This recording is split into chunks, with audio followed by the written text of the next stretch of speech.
अस्सलाम वालेकुम। तो कैसे हैं दोस्तों। डेटाबेसेस के लेक्चर में मैं आप सब लोगों को खुशामदीद करता हूँ। तो जो नए लोग हैं उनसे मैं रिक्वेस्ट करूँगा कि यार काइंडली हमारे चैनल को सब्सक्राइब कर लें। तो दोस्तों सबसे पहले हमने बात की थी इस कोर्स को स्टार्ट करते हुए कि इस कोर्स की सीक्वेंस की। तो सबसे पहले हमने मॉड्यूल डिस्कस जो किया था वो डेटाबेसेस का इंट्रोडक्शन पर था, और उसमें हमने डेटाबेसेस का इंट्रोडक्शन काफ़ी ब्रीफ में किया था। और लास्ट वीडियो से हमने दूसरा मॉड्यूल यानी डेटाबेस एनवायरनमेंट का स्टार्ट कर दिया था। उसमें हमने बात की थी 3 लेवल आर्किटेक्चर की, और उस 3 लेवल आर्किटेक्चर के टॉपिक को आज मैं फिर थोड़ा सा और आगे बढ़ाऊंगा ताकि आप लोगों की जो इल्म की तशनगी है वो ना रहे। तो ये तकरीबन 5-6 और वीडियोस बनेगी, तो ये मेरे ख्याल से ये कंप्लीट हो जाएगा शायद। और जैसा कि डाटा डिक्शनरी और डेटाबेस मॉडल्स मैपिंग वगैरह शायद ये थोड़ा ज़्यादा टाइम ले लें, 5-6 वीडियो से भी ज़्यादा चले जाएं। पहले हम दूसरा मॉड्यूल स्टार्ट कर चुके हैं। उसके बाद हम ER model, semantic object model और relational model, DB design, SQL concurrency security, client server database, distributed object oriented database, Microsoft Access, और हम कुछ प्रोजेक्ट्स करेंगे। तो दोस्तों लास्ट वीडियो में हमने बात की थी 3 लेवल आर्किटेक्चर की। तो ये मॉडर्न डेटाबेस का जो आर्किटेक्चर है उसको डिफाइन करता है, ठीक है। और एक डेटाबेस को 3 डिफरेंट यानी लेवल्स पर देखा जा सकता है, और ये तीन लेवल 3 लेवल स्कीमा की मदद से इलस्ट्रेट होते हैं। तो इन मॉडल्स को अमूमन हम डेटाबेस का स्ट्रक्चर कहते हैं, और जो इसका डेटा होता है वो डेटाबेस के स्ट्रक्चर या मॉडल में शामिल नहीं होता, ठीक है। तो जो डेटाबेस का स्ट्रक्चर होता है उसे हम डेटाबेस के इंटेंशन या डेटाबेस स्कीमा कहते हैं, जबकि जो डेटा स्टोर होता है उसको हम डेटाबेस के एक्सटेंशन या डेटाबेस इंस्टेंस कहते हैं, ठीक है। तो हमने ये साथ में ये बात की थी कि डेटाबेस का जब वो हम स्कीमा डिफाइन कर देते हैं तो उसे चेंज नहीं करना चाहिए, क्योंकि थोड़ी सी चेंज की वजह से हमें काफ़ी जो डेटाबेस पे एक्सटेंशन या डेटाबेस की इंस्टेंसेस या डेटाबेस के ऊपर जो डेटा स्टोर हुआ है तो उसको भी चेंज करना पड़ जा सकता है, ठीक है। तो ये काफ़ी मेहनत तलब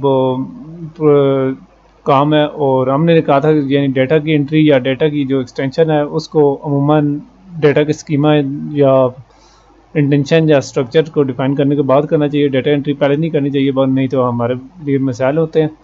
तो हमने जो 3 लेवल आर्किटेक्चर थे उसके 3 लेवल्स की बात की थी, तो इंटरनल लेवल, कंसेप्चुअल लेवल और एक्सटर्नल लेवल। तो ये 3 लेवल आर्किटेक्चर वो डेटाबेस मैनेजमेंट सिस्टम के हैं, और डेटाबेस एक अलग चीज़ है जो कि हम फिजिकल डेटा मॉडल में हम इसकी बात करेंगे।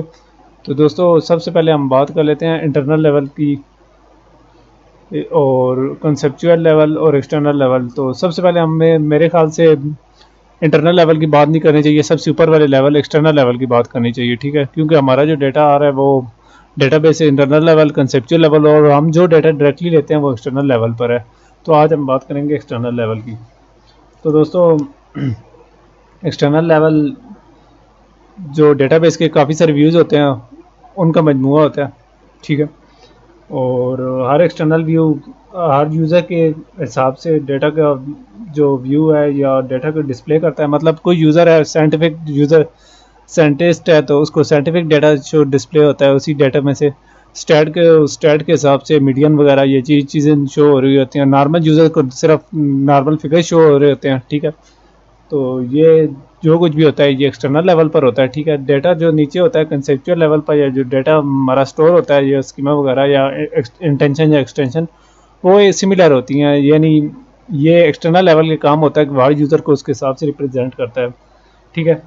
तो डिफरेंट यूज़र इस सिस्टम की मदद से डिफरेंट तरीके से डेटा रिट्रीव करते हैं, ठीक है। और यहाँ मैं आप लोगों को बात बता दूं कि किसी यूज़र को किसी खास डेटे तक एक्सेस चाहिए होती है, ना कि सारे डेटे पर। तो इसी तरीके से हम व्यूज़ की मदद से यूज़र्स को इस तरह की एक्सेस देते हैं कि वो सिर्फ जो उसका रिक्वायर्ड डाटा है उसको ही करे, बाकी डाटा को वो ना देख सके। तो ये सब एक्सटर्नल लेवल या व्यू लेवल पर होता है, ठीक है। और इसका फ़ायदा ये होता है कि जो हमारा यूज़र है उसको तमाम सिस्टम की इंफॉर्मेशन नहीं होती, बल्कि वो जितनी उसे मालूमात चाहिए होती हैं उतनी मिलती हैं, ठीक है। और मैंने जैसे कि आप लोगों को पहले बताया कि एक ही किस्म के डाटा की हम डिफरेंट व्यूज़ की मदद से डिफरेंट तरीके से रिप्रेजेंट कर सकते हैं। मतलब एक यूज़र तो कहता है कि भाई हमारे यहाँ डेट होती है जनाब मे 1980 और एक दूसरा यूज़र कहता है नहीं जी हमारे यहाँ तो डेट होती है मे तकरीबन यकम में, ठीक है, 1980, ठीक है। तो डिफरेंट किस्म के यूज़र का डेटा होता है या डिफरेंट तरीक़े से वो रिप्रेजेंट करते हैं, चूँकि ऊपर मैंने फिर मिस्टेक कर दी है। मतलब एक यूज़र कहता है यार हम 1/5 मई 19/20/19 लिखते हैं, एक यूज़र कहता है नहीं जी हम पहले मंथ पहले लिख देते हैं फिर डेट लिखते हैं। इसी तरीके से एक यूज़र कहता है नहीं हम स्लैश की बजाय डैश यूज़ करते हैं। तो ये डिफरेंट व्यूज़ की मदद से हम डिफरेंट तरीके से डेटा को थोड़ा बहुत चेंज कर लेते हैं, ठीक है। तो कुछ व्यूज़ हैं जिनके अंदर हम वर्चुअल डेटा या कैलकुलेटेड डेटा यूज़ करते हैं। तो यहाँ मैं आप लोगों को वर्चुअल डेटा के बारे में बता दूँ कि वर्चुअल डेटा से मुराद वो डेटा है जो कि डेटाबेस में स्टोर नहीं होता, बल्कि हम उस डेटाबेस पर कुछ कैलकुलेशंस करके वो डेटा कैलकुलेट कर देते हैं। मतलब हमें किसी यूज़र की एज ईयर्स में पता करनी है, तो मतलब जैसे ABC यूज़र की है 7 अप्रैल 1994, तो हमें ये कैलकुलेट करनी पड़ जाए तो हम ये डेटाबेस के अंदर नहीं स्टोर करेंगे, बल्कि हमारे एक्सटर्नल लेवल जो व्यू है वो ये डिस्प्ले करेगा और उसके अंदर कुछ कैलकुलेटर वगैरह या कुछ हम कल फार्मूला डाल देते हैं, तो उसकी मदद से हमें डेट पता चल जाती है जो कि 25 ईयर्स है आज की डेट में, ठीक है। तो इस तरीके से ये एक्सटर्नल है वर्चुअल डेटा, ठीक है। तो ये स्टोर नहीं होता, बल्कि जब हमें ज़रूरत होता है तो हम कर लेते हैं। इसी तरह की एक मिसाल है कि जी हम किसी दुकान पर जाते हैं, ठीक है, तो हम वहाँ से कुछ प्रोडक्ट्स खरीदते हैं, तो प्रोडक्ट का नाम और उसकी प्राइस तो डेटाबेस में स्टोर होती है, लेकिन हम काफ़ी सारे प्रोडक्ट्स रैंडमली लेते हैं तो वो स्टोर नहीं होता, बल्कि टोटल बिल जो हम काउंट करवाते हैं, ठीक है, टेलर से या दूसरे से सेल्समैन से, तो वो डेटाबेस में स्टोर नहीं होता, बल्कि वो टोटल बिल जब हम ख़रीदारी करते हैं उसी टाइम ही बनता है। तो ये सारा कुछ एक्सटर्नल व्यू की मदद से होता है, ठीक है। और सिमिलरली हम किसी स्टूडेंट के डिफरेंट सब्जेक्ट के मार्क्स तो डेटाबेस में स्टोर हैं, लेकिन हम कोई GPA वगैरह काउंट करना चाहते हैं तो वो शायद डेटाबेस में स्टोर ना हो, बल्कि रिज़ल्ट कार्ड हम बनाना चाहते हैं तो वो हम एक्सटर्नल व्यू की मदद से करते हैं, या कोई एक शॉर्ट सी ब्रीफ से हम दिखाना चाहते हैं तो वो एक्सटर्नल लेवल से होता है।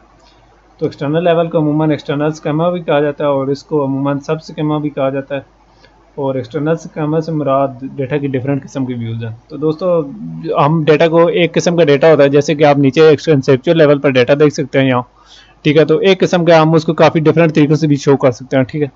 तो ये एक्सटर्नल लेवल है वो हर यूज़र के उसके हिसाब से देता है, किसी यूज़र को बहुत कम्प्लेक्स तरीके से बता देता है तो किसी यूज़र को बहुत सादा और आम फहम लैंग्वेज में ये डेटा शो कर देता है।